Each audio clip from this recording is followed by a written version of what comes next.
NK news मध्ये आपले स्वागत। आजच्या ठळक बातम्या। महाराष्ट्रात उद्या नाशिकसह 16 जिल्ह्यांमध्ये मॉक ड्रिल। रोईंग स्पर्धेत सिद्धू साळवे चमकला। महानगरपालिकेच्या निवडणुका येत्या 4 महिन्यात। जुडोचा राष्ट्रीय खेळाडू रोहित चव्हाण याचे 12वीतही घवघवीत यश। तर पाहूया बातम्या सविस्तर मध्ये। पाकिस्तानसोबत वाढत्या तणावाच्या पार्श्वभूमीवर केंद्र सरकारने राज्य आणि केंद्रशासित प्रदेशांना मॉक ड्रिल करण्याचा आदेश दिला आहे। केंद्रीय गृह मंत्रालयाच्या आदेशानुसार उद्या 7 मे रोजी ही मॉक ड्रिल होणार आहे। गेल्या 2 दिवसापासून मॉक ड्रिल हा शब्द ऐकण्यात येत आहे। आता आपण जाणून घेऊया मॉक ड्रिल म्हणजे काय।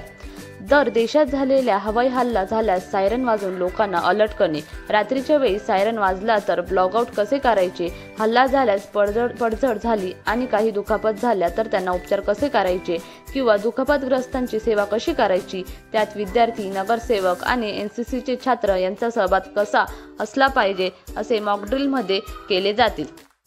उद्याचा दिवस महाराष्ट्रातल्या 16 शहरांबरोबर संपूर्ण देशासाठी अतिशय महत्त्वाचा दिवस असणार आहे, कारण युद्ध सरावाचा भाग म्हणून उद्या महाराष्ट्रातील 16 शहरांमध्ये मॉक ड्रिल घेण्यात येणार आहे।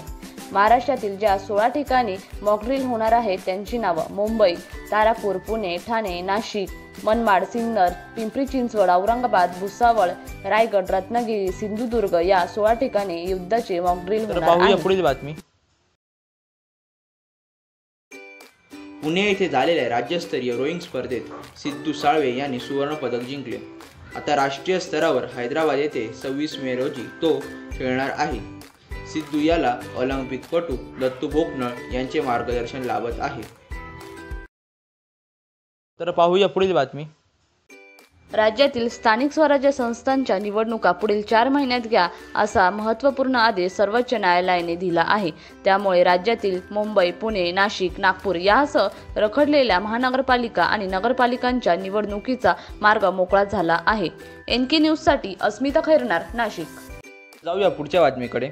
HL high school English medium junior कॉलेजचा विद्यार्थी व जुडोचा राष्ट्रीय खेळाडू रोहित चव्हाण याने 12वीत 95% गुण मिळवत प्रथम क्रमांक मिळवला।